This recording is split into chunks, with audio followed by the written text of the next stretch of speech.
Le agradecemos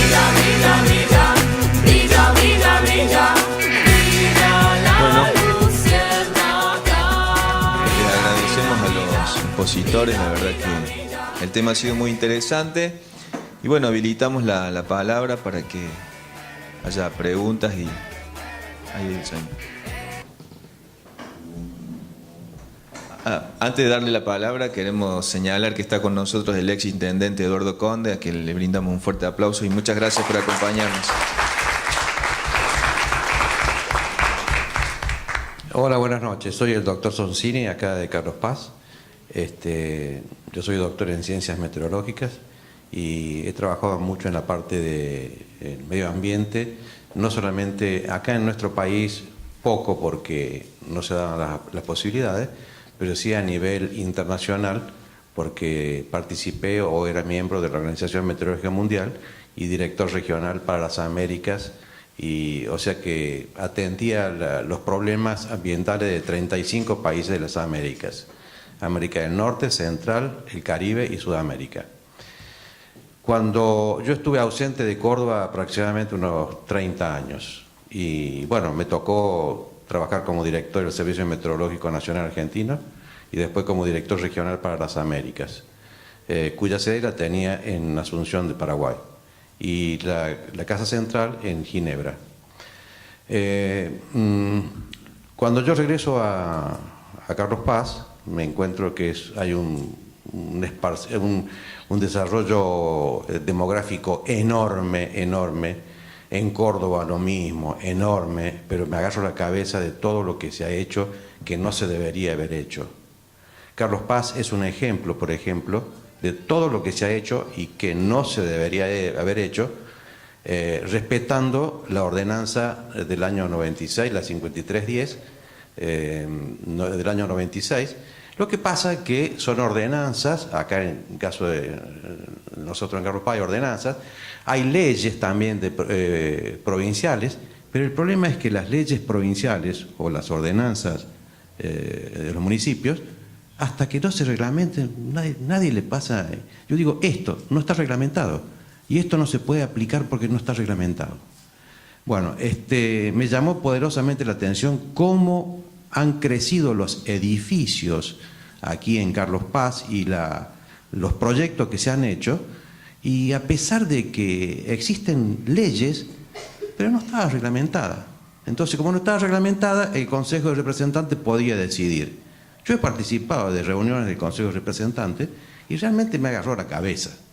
Realmente me ha agarrado la cabeza, porque se constituye en un problema político y económico. Porque se levanta la mano para aprobar o desaprobar por un problema político. Porque los señores representantes, nosotros representan a partidos políticos y ya tienen directiva de los partidos políticos. Entonces, ¿por qué ahí no hay una representación de los vecinos? Porque, claro, los representantes son representantes de los vecinos, pero lamentablemente no estamos representados en esos lugares. Los otros días se aprobó una cosa acá en el Consejo de Representantes, en donde en una área que está destinada para una plaza, autorizaron que se haga un edificio de 5 pisos, en pleno centro de Carlos Paz.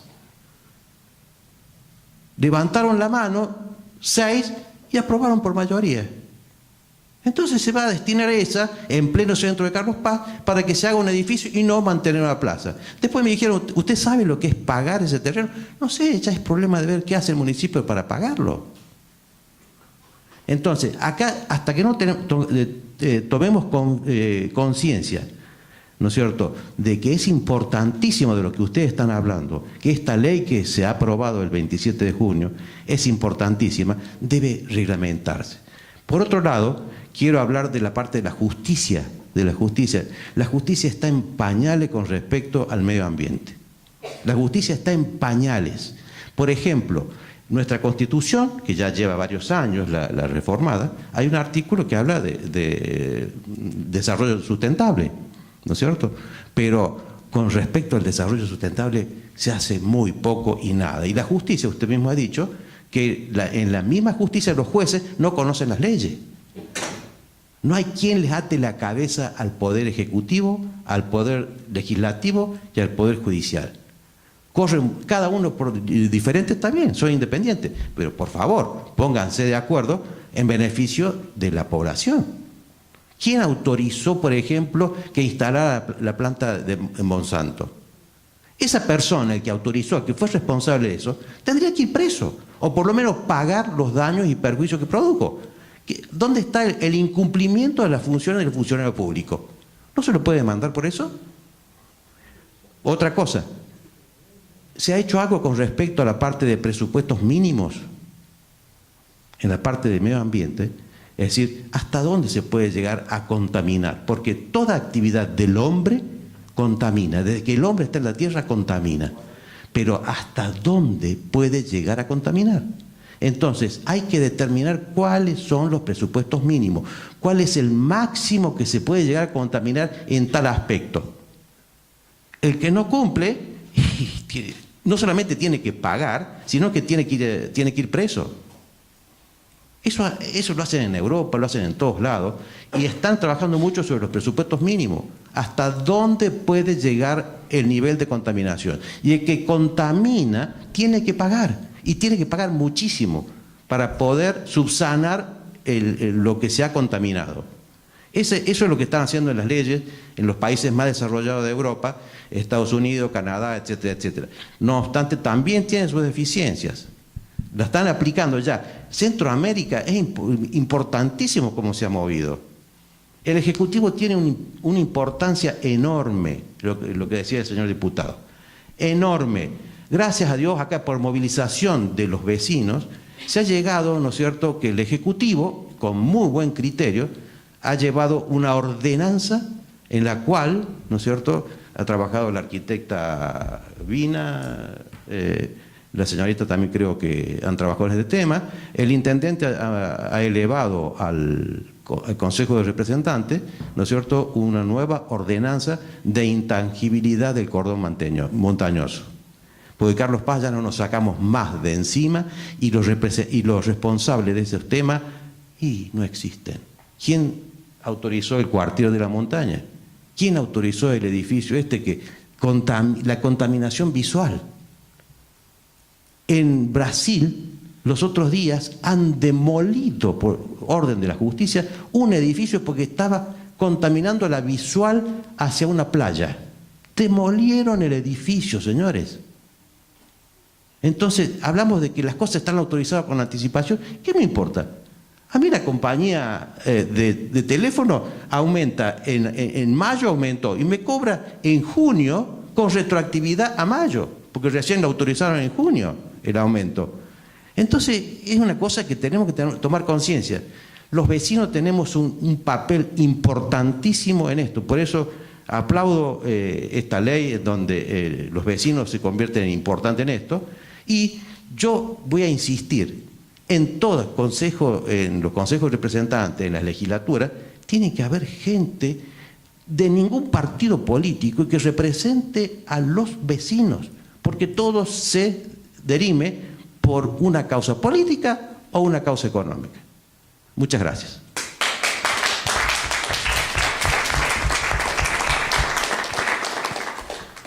¿Algún otro vecino que quiera hacer una pregunta?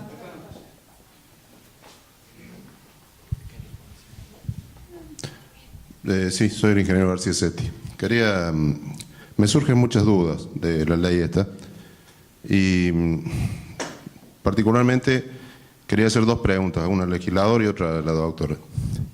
La primera lo escuchaba el legislador recién decir de los volcamientos de los líquidos cloacales al río Suquía, que estaban pensando en actuar al respecto. Y yo recordaba que cuando yo estudiaba, en el año 82, 83, fuimos varias veces a visitar la planta depuradora de Bajo Alan, allá en Córdoba, y ya existía un volcamiento masivo de los crudos, porque el tratamiento que se hacía no era efectivo, hace 30 años, ¿no?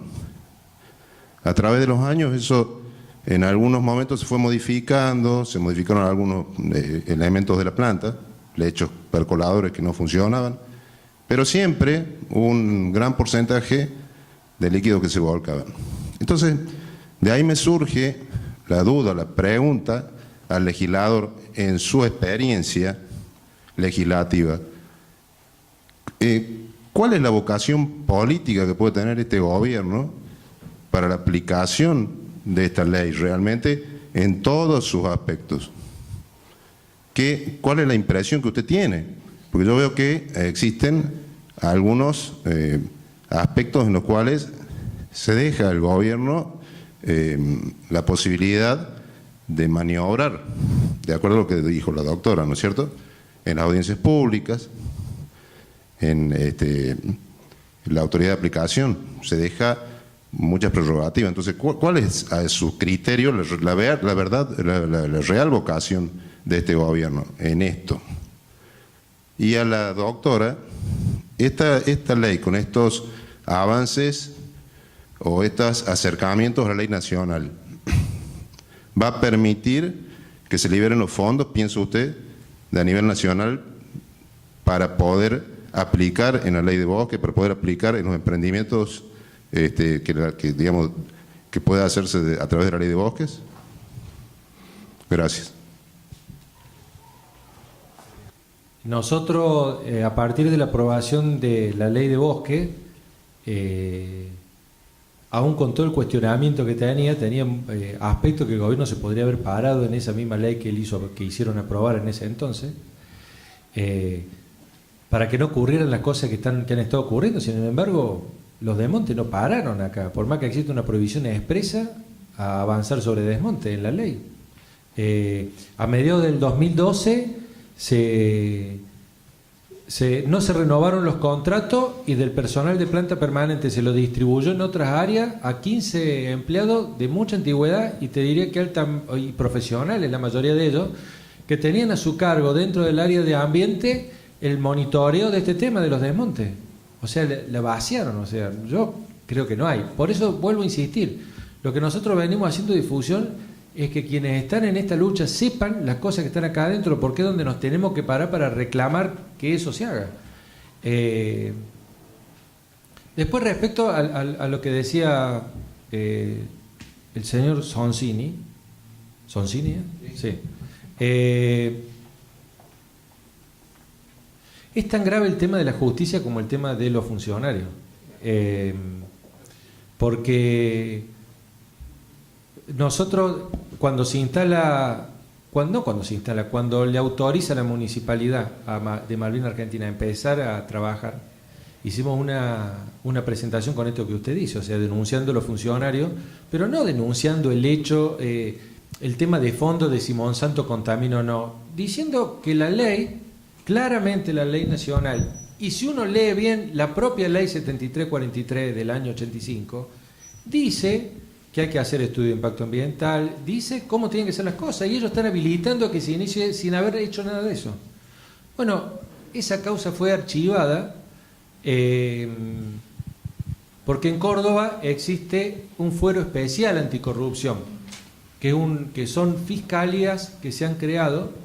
En su momento se anunciaron como un aporte para que las denuncias contra funcionarios no fueran a las fiscalías comunes donde hay montones de causas y se demoraran las cosas, porque si un funcionario delinque inmediatamente hay que apartarlo del Estado y qué sé yo. Se crearon 2 fiscalías anticorrupción. Entonces, todas las denuncias que uno haga donde cita a un funcionario, el fiscal que la agarra la deriva a esa fiscalía y ahí muere. O sea, lejos de agilizarse, ahí muere y ahí se murió. O sea, no ha habido un solo caso investigado de las tantísimas denuncias que ha habido en esta provincia en los últimos 15 años, porque van a morir a esa fiscalía. Es más, y creo que ella va a poder decir que no es una exageración lo que voy a decir ahora, los abogados que trabajan en el tema ambiental se están volviendo especialistas en hacer denuncias que sin involucrar a los funcionarios, porque saben que en cuanto digan tal funcionario, eso que denuncia termina en la Fiscalía Anticorrupción y ahí murió. Y no solo murió la sanción al funcionario, no se investiga nada. Para el que tenga interés, hay 2 sentencias, las 2 últimas sentencias sobre el caso Monsanto, que fueron sobre presentación hecha por el Club de Derecho. Están en la página del Poder Judicial de la provincia. Son iguales las 2 denuncias. Una denuncia la hacen en una cámara que se les rechaza. La otra denuncia la hacen en la Cámara del Trabajo sin involucrar funcionarios y es la que terminó ordenando el parate a la construcción de Malvinas Argentina. La misma presentación. O sea, en un juzgado se la desestiman y la archivan, en otro juzgado le dice usted tiene razón. La misma presentación. En la denuncia que hicimos nosotros, apenas arrancó todo este tema, una denuncia penal fue contra los funcionarios del gobierno, ministerio, qué sé yo. La consideración del juez fue de media carilla. Y nos contesta sobre algo que nosotros no planteamos. O sea, nosotros planteamos que la ley nacional y la ley provincial establecían este mecanismo que tenía que cumplir estos pasos y no lo estaban cumpliendo. Y él contesta que él hace 45 años que su familia tiene actividades agropecuarias, viven en el campo y trabajan con agroquímicos, qué sé yo, y que a ellos nunca les pasó nada. Pero eso está escrito y es una sentencia de un juez, una cosa de loco. Pero bueno, es parte de la lucha que tenemos para llevar adelante, ¿no?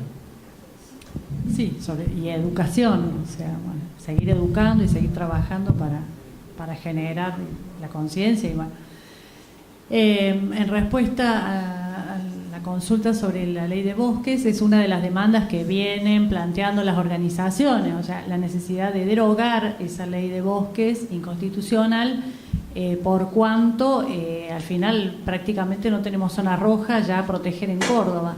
Recientemente la Secretaría de Ambiente contestó un pedido de informe a la jueza de Carlos Paz, que lleva el amparo que ha interpuesto a Darza por el Gran Dorado, que previo a resolver es una jueza que con muy buen criterio aplicó antes de esta ley la ley nacional y ordena a la provincia la audiencia pública que estamos esperando que se cumpla esa orden judicial, y pide una serie de informes. La Secretaría de Ambiente ha contestado que ese lugar es zona amarilla de la ley de bosques, cuando en ningún pasaje ni del estudio de impacto ambiental, ni de las autorizaciones, ni de los estudios de la CTI, en ningún pasaje de ese expediente administrativo se había mencionado el color del bosque. Ahora han definido que es amarillo, en violación a la normativa, en realidad al texto, porque todo el bosque en buen estado de conservación, en una zona de cuenca hídrica con determinadas pendientes, o sea, todos los principios que están en esa ley nacional de presupuestos mínimos, bueno, ignorando todo eso, dicen que tienen un mapa que al hacer el acercamiento y demás, bueno, han dibujado que es zona amarilla. Que no obstante, esto también vale aclararlo, aún siendo zona amarilla, la ley actual 9814 dice que estos bosques están en un estado de recuperación, porque tienen un grado mediano de conservación, pero son bosques que se consideran de recuperación, no se autorizan desmontes y llevan necesariamente audiencia pública en caso de querer hacer alguna obra de infraestructura y demás. Por ejemplo, eso tampoco se cumplió, no se hizo ninguna audiencia pública en ese caso. Por lo que estamos rezagados con el tema de adecuarnos todavía a la ley nacional, destrabar los fondos y abonarle a la gente que es dueña de esas tierras que tienen bosque nativo los subsidios correspondientes y evitar los desmontes. Así que bueno, eso sigue pendiente. Bien. Sí, ya le doy la palabra. Antes hago la aclaración de que hagamos preguntas puntuales a los expositores a los fines de que otros vecinos quieran preguntar. Así que le pedimos que a los vecinos que sean breves en sus preguntas. Gracias. Sí, buenas tardes. Licenciado Amaya, de San Antonio Redondo. En los últimos días hemos visto en los medios publicaciones sobre la famosa cosechadora de algas que está a partir de ayer funcionando en el lago San Roque y que, bueno, creo que los que vivimos y de alguna manera estamos involucrados en esto, que son los vecinos de Carlos Paz y todos los que Cuenca. En la cuenca de Río San Antonio, exactamente. Tomamos el agua. Y los que tomamos el agua. La consulta o inquietud en este caso es que, bueno, toda esa situación se produce aparentemente por la deficiencia de cloacas que tiene tanto Carlos Paz como toda la cuenca. ¿Esto podría, de alguna manera, ameritar una consulta popular, digamos, de acuerdo a esta ley? Sería un caso similar, o por analogía podríamos tomar el caso Mendoza, que en el tema del riachuelo, ¿no? Estamos hablando de Buenos Aires, donde la Corte obligó a los municipios lindantes, bueno, con el curso de agua, a las obras de saneamiento y demás. O sea, pero eso ha sido un proceso largo que está creado la CUMAR y bueno, van vigilando que se vayan cumpliendo las etapas. Hubo un financiamiento externo muy importante con el cual pudieron también los municipios hacer esas tareas. Y aquí podríamos aplicar también los principios de cooperación, los principios ambientales, los de cooperación, en cuanto a que todos los estamentos, ya sea provincial, municipal, nacional, tienen obligaciones de cooperar entre sí para solventar y poder realizar cualquier obra que signifique el mejoramiento del ambiente. No sé si... Bien. Sí, Perdón. La planta de tratamiento de líquidos cloacales, esa que está en... Pero que está en Costa ¿dónde Azul, está? Bueno. Carlos Paz. Pero no hay otra que está acá como yendo para Toledo, por ahí.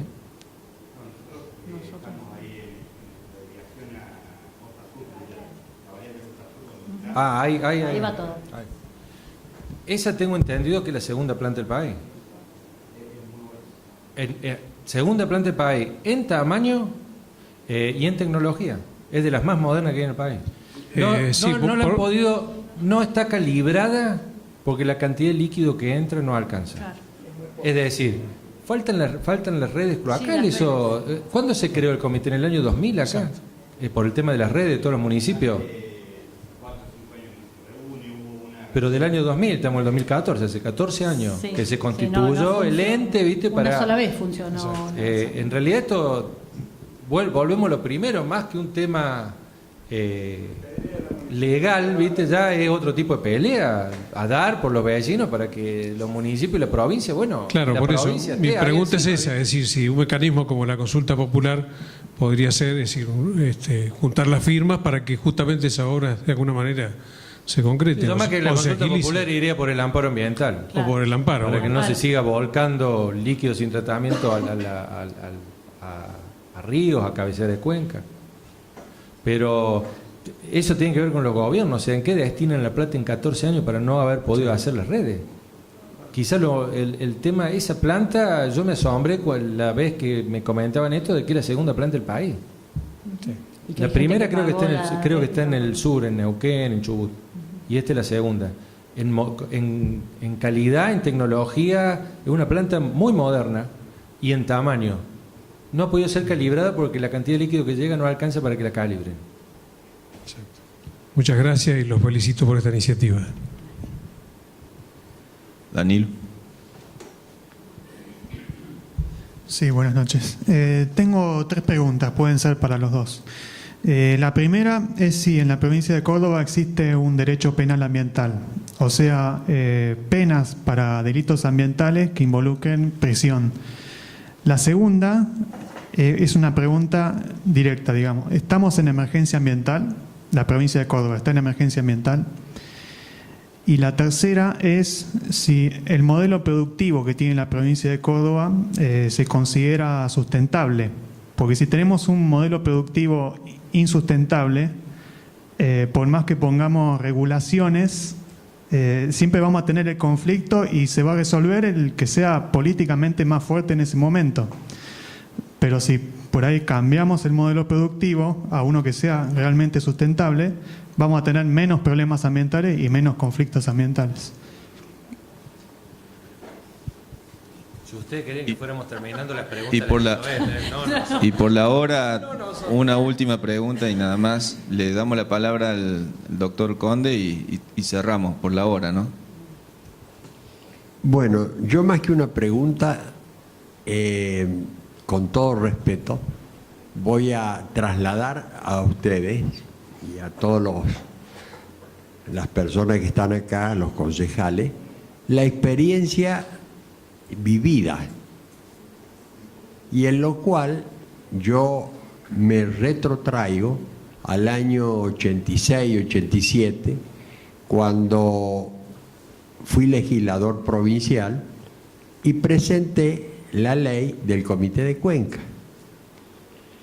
y en el cual me encontré en ese momento que los principales opositores eran los compañeros o los correligionarios o quienes formaban mi propio partido, lo cual me creó serios problemas, porque comenzaba a funcionar el Comité de Cuenca, que ahora he visto que el juez Trasorier se refirió a él como el elemento para movilizar al saneamiento de la cuenca del San Roque, y veía de que hicimos varias cosas.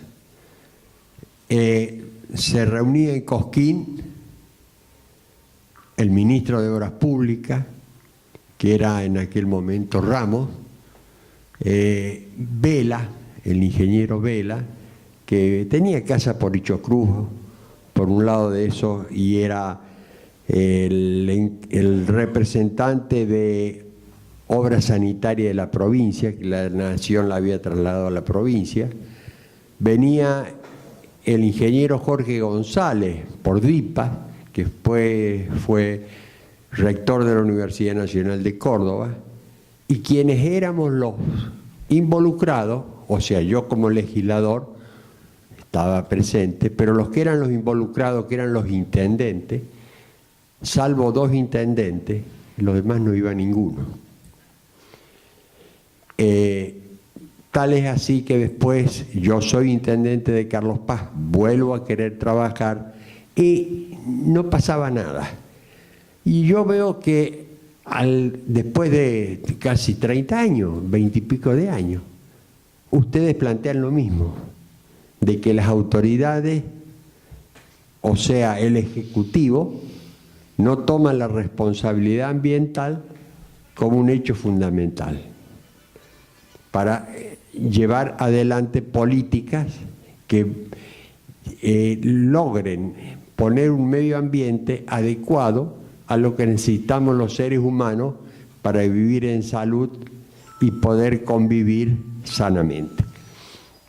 Entonces yo les digo o les sugiero, como una experiencia vivida negativa para mí, porque no se logró nada, es que esta ley, que puede tener defectos o no, pero formar un grupo de trabajo para exigir a quienes sean candidatos a gobernador de la provincia, sea cual fuere su partido político, exigirles a ellos que firmen un compromiso de política de Estado provincial para, más allá de que quien gane las elecciones, comience a llevar adelante políticas realmente necesarias para mejorar las cuencas.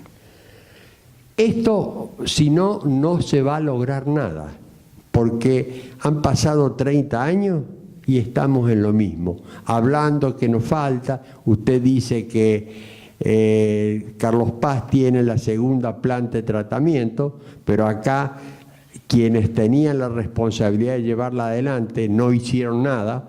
Los vecinos de la ciudad pagamos todos, la mayoría, la conexión, pero la plata desapareció. No quiero culpar a nadie, pero esta es la realidad. Si vamos a pedir que hagan el otro 80% de redes, la plata no está. Entonces, estas son, creo yo, la necesidad de buscar la fuerza con apoyo de la Universidad Nacional de Córdoba, con especialistas, con ustedes, con toda la gente de buena voluntad, exigir a quienes sean candidatos a gobernador el compromiso, sea cual fuere, de llevar adelante políticas de preservación del medio ambiente. Y para terminar quiero decir que presenté una ley en aquel momento de las Sierras Grandes como fuente principal de todos nuestros recursos, y que quien gobernaba y quien era ministro la vetaron porque decían que era inaplicable. Creo que hoy debemos mantener la fuente de donde aparecen nuestras vertientes, de tanto de las Sierras Grandes, como yo había propuesto en ese momento, como de las Sierras Chicas, para poder tener una calidad de vida adecuada. No lo tomen a mal, es un consejo que doy. Si no hay una voluntad expresa, firmada ante la sociedad cordobesa de los candidatos a gobernador, dentro de 5 años, sea quien sea el gobernador, si no se ha hecho eso, no van a haber hecho nada. Muchas gracias. No sé si le quieren contestar a Danilo, si no, no. El tema del derecho penal ambiental, en realidad el Código Penal es único para todo el país, o sea, lo que hacen las provincias es aplicar, no pueden, eso es ley de fondo, no lo pueden modificar las provincias, o sea, tenemos ley de fondo y Código Penal, las provincias legislan sobre la forma, medidas, o sea, el Código Procesal, los plazos, los mecanismos, etcétera. Sí hay que seguir trabajando para incluir más, o sea, sumar más delitos penales, o sea, el desmonte, la gente a veces cree que es un delito, no es un delito, un desmonte. Por ejemplo, o sea, lo que se puede seguir trabajando es en esto, en las figuras, en tipificar los delitos, para que después las fiscalías puedan aplicar penas y no sean meros infractores administrativos, sino sean condenados por un delito. O sea, no es delito el desmonte. Eso no sé si contesta tu pregunta. Bien.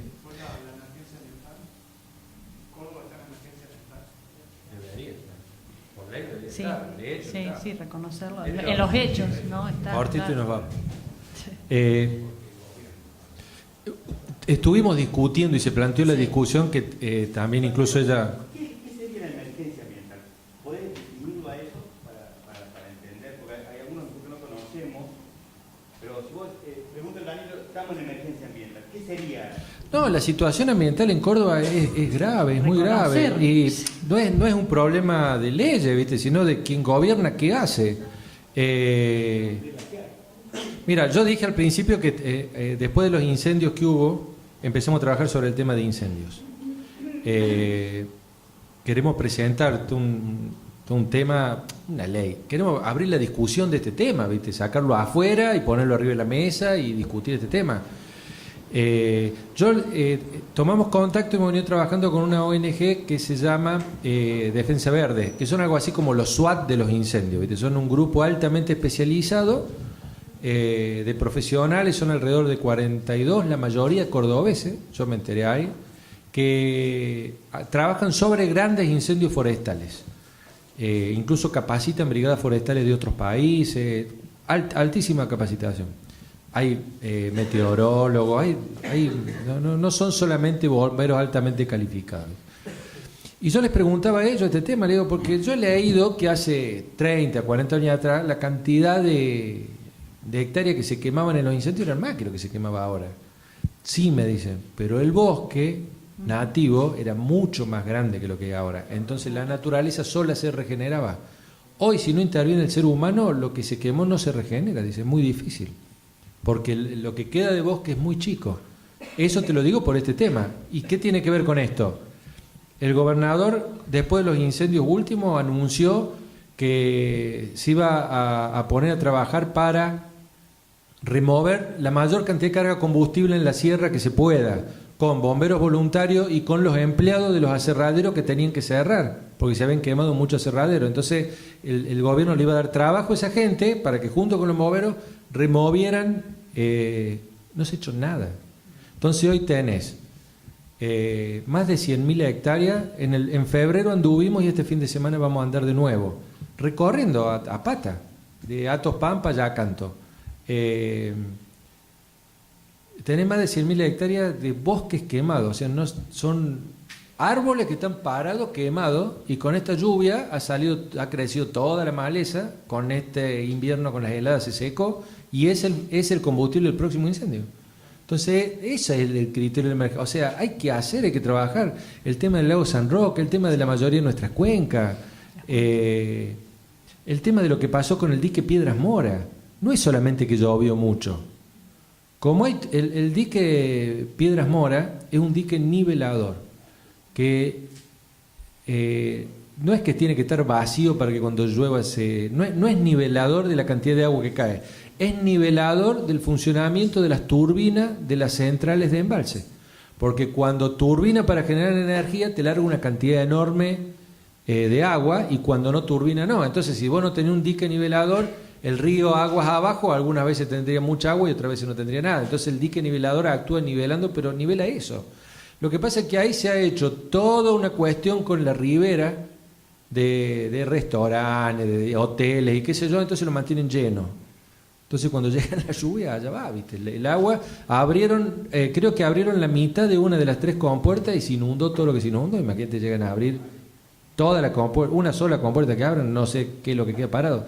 Ese es el tema, o sea, el manejo de la crisis hídrica, del ambiente, el tema hídrico. Sí.